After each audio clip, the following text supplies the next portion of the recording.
Hello everyone, this is Carlos Andres Patiño and this video is for Activity 2, Step 5 of the course English Curriculum Development, where I'm going to talk about the case I have been tackling along this course. So let's start. First, I'm going to give an account for the process carried out.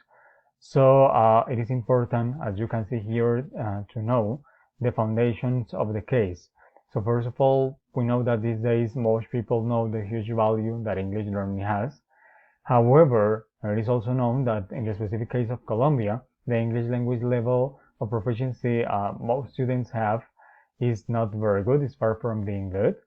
That being said, it is quite significant to keep in mind that among the different factors that could explain those low levels of proficiency in English, there are some that can have a significant impact, which are related to the curriculum design, the implementation, the material design, and the student's motivation to learn English as a foreign language. That being said, this is the problem of language curriculum development actually that have had over the years, through the years. The thing is that the contents, topics, and methodologies that are part of most curricula are not designed based on the students' characteristics, their context, or the society's needs. In consequence, teachers have to work and try to implement a curriculum that does not fit and does not contribute to the learning process. Regarding the material design, the situation is similar to the curriculum design. Most researchers or scholars who contribute to the material design have mastered the areas such as linguistics or pedagogy, but they don't know much about the students whose those materials are made for. So something that material and curriculum design share is that they are thought for ideal scenarios where classes are approached without any setbacks and where all students like learning English and learn at a quick pace. In the end, as teachers, we have to do the math and calculate how many pages or exercises we have to develop over a period of time instead of thinking about the proper ways to teach or develop the topics during the English class. There are, on the other hand, a lot of authors that describe that from that variety of factors that could be responsible for low levels of proficiency in English, one that is really important, really significant, is the student's motivation toward the English language. So these authors have stated that students who lack motivation are, or who are less motivated, are likely to misbehave, to cause problems during the class, to lose their attention. On the other hand, students who have higher levels of motivation will engage actively and pay more attention to the learning process during the class and will participate in the activities. So based on that, what I have mentioned before, as teachers we have to start thinking in the curriculum and material design issues are also conditioning the students' motivation and enjoyment of the English learning, and therefore the low proficiency in English that many schools have these days. So the proposal or the solution has three parts, three divisions.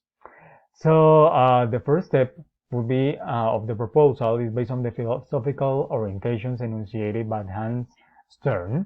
The proposed idea is that from now on the curriculum and material planning processes are completely redesigned. And for the first time ever, they do not start by thinking about the content of the language to be taught or the methodology or strategies used. Instead of that, the first step of the proposal entails including information and strategies regarding the promotion and the development of cognitive processes so that curricula and materials foster that students learn to learn languages, and also where the experiences that students have during the learning process take into account their interests or and their likes. This conception for curriculum and material design would foster, therefore, the students' independence along the learning process and would change the roles during the class, where the teacher would not just teach anymore to become a mediator who does not follow strict instructions from a book or a curriculum, but who offers guidance. That allows students to become the main characters the main characters of their learning process. Uh, Once the development of the cognitive process, so that students learn to learn languages, is a priority, it will be time for the second step, the second part here, um, which is analyzing and taking the best alternative models of language curriculum have to offer in order to solve the curriculum and material design issues. So the first one that you see there, the Emancipatory Curriculum of Foreign Languages proposes that the curriculum design has to become a social construction where all the curricular actors take part and divide the work equally, turning the process into an active exercise of constant interaction where planning, action, and evaluation are related and integrated. That way, the curriculum and materials content would go through the emancipation procedure where everything that has not been taught to the students is eliminated or modified. Therefore, the emancipatory curriculum approach could mean that alternative to the to recurring curriculum and material issues where contents, strategies, and the schedule that are not planned considering the student's characteristics, proficiency, or learning style are removed or redesigned fulfilling the main concerns and interests of the target population. On the other hand, as you can see here, the mixed curriculum model for curriculum design can complete or complement the second part of the proposal. This new model gives teachers the flexibility to adjust the curriculum to all the needs of the people involved in the curriculum design and implementation process. Therefore, the learner's needs, the needs of the institution, the society, the teachers, and the manager's needs will be considered in order to make decisions and curriculum modifications. Additionally, this model also proposes to integrate the best that other curriculum models have to offer when tackling a curriculum design and implementation process. Now that the curriculum and material are designed to offer like a cutting-edge experience that encompasses fostering that students learn to learn languages, the emancipation of everything that is not suitable for the students, and the flexibility to adjust the curriculum and materials, it is necessary in order to respond to everyone's needs. It will be time to approach the motivational issues mentioned before in the case. In that sense, it is known that there are different authors from different papers that assert that among all the different technologies available today, one that is most probable to arouse the students' attention, interest, and motivation would be videos, like audio and video format resources, which might also be responsible for different learning styles people might have. So it's going to support those learning styles too. So in order to solve the motivational issue, it is quite significant to remember that videos or audiovisual materials could really contribute and constitute that effective strategy to increase motivation to learn English. And there are different authors that support that idea and explain that it must be kept in mind that the student's motivation is the most significant aspect that educators or teachers can approach if we really want to enhance the learning process. Okay? Thus, the last step of the proposal is to include the use of videos in the curriculum and the material so that teachers can use them the moment they consider more appropriate to boost the student's motivation toward the learning process, the learning of English.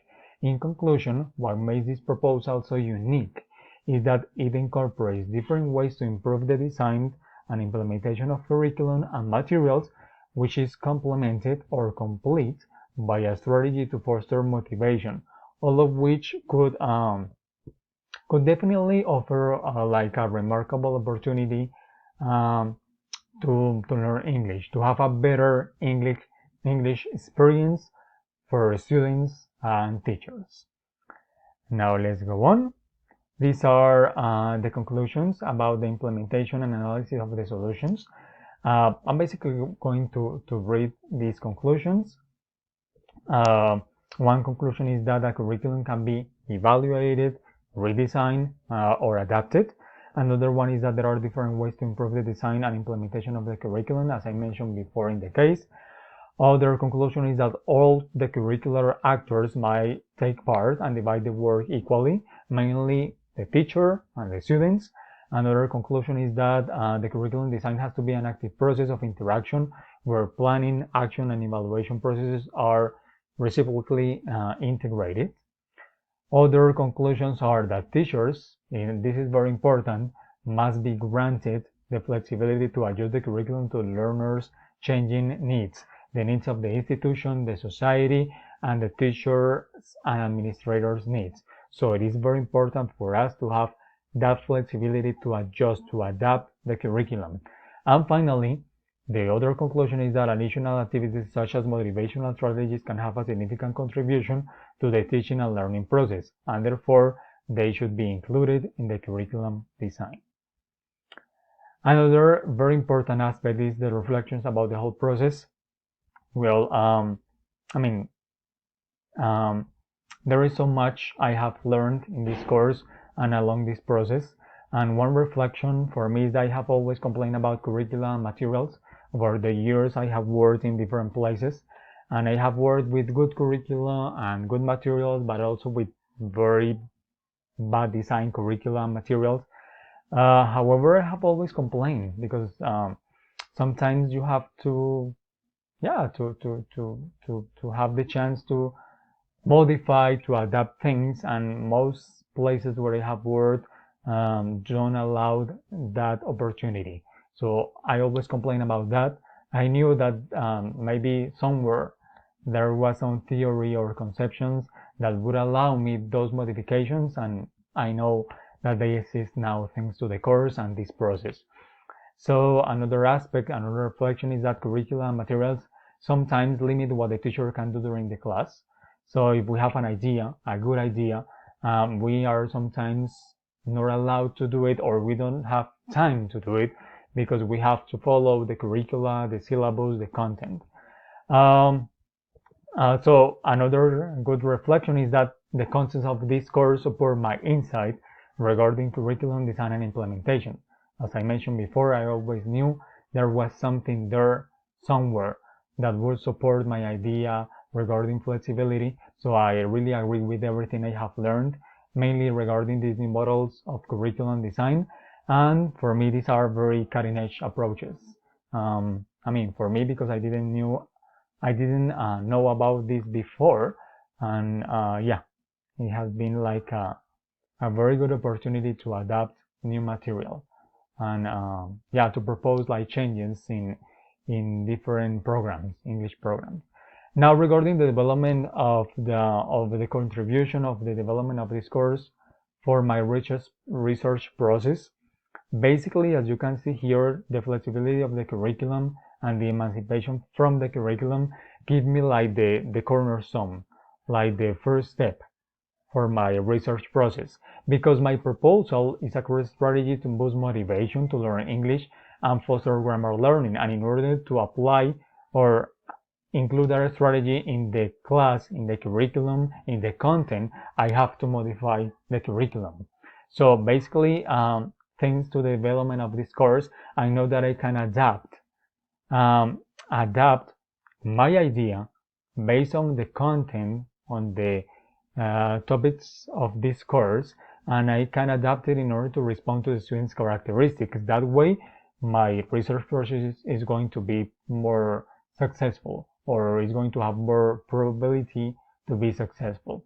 So yeah, I think it has been I didn't read, I haven't read much about curriculum design before, mainly about motivation and these strategies to motivate students. But yeah, the information from this course has given me a lot of ideas regarding my research process. Finally, these are the references, some from the course, some regarding these new models of curriculum design, some regarding these those ideas of regarding motivation. And I think that's it. Thanks for watching. Have a wonderful day, and goodbye.